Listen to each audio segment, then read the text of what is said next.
With profound grief, I report that the number of Tibetans who have set themselves on fire to protest against repression in Tibet is now reaching 100.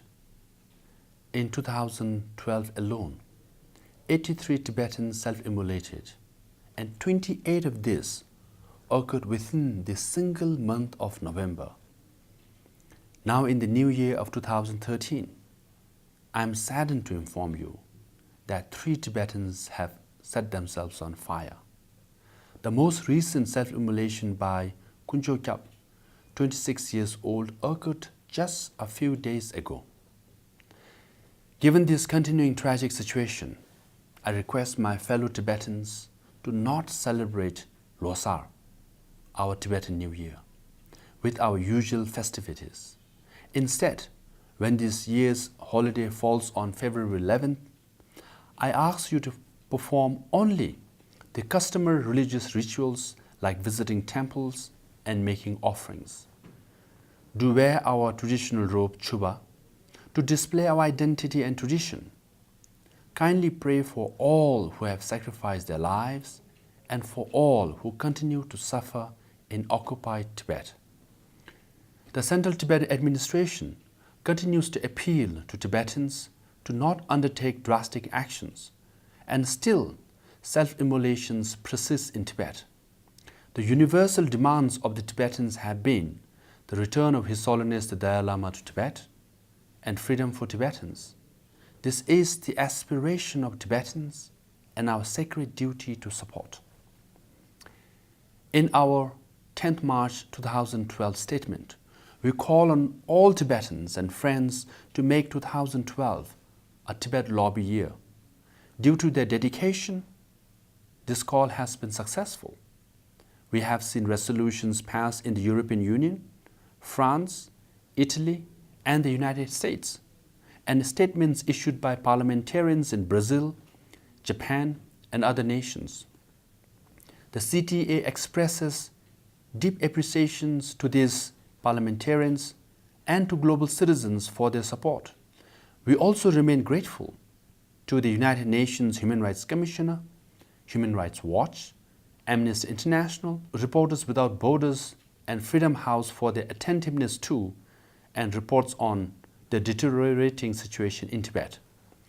Let us build on the successful lobbying efforts of 2012 by fully engaging throughout 2013 in the Solidarity with Tibet campaign. This campaign's first major event took place in New York on 10 December 2012, and the release of the video on self-immolation, What's China Doing in Tibet?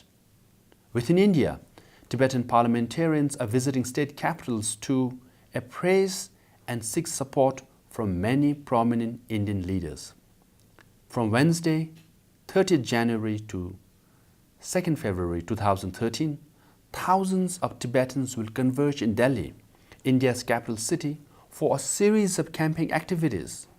On 10 March 2013, Tibetans from various corners of Europe will gather in Brussels, the capital city of the EU, to observe the 54th Tibetan National Uprising Day.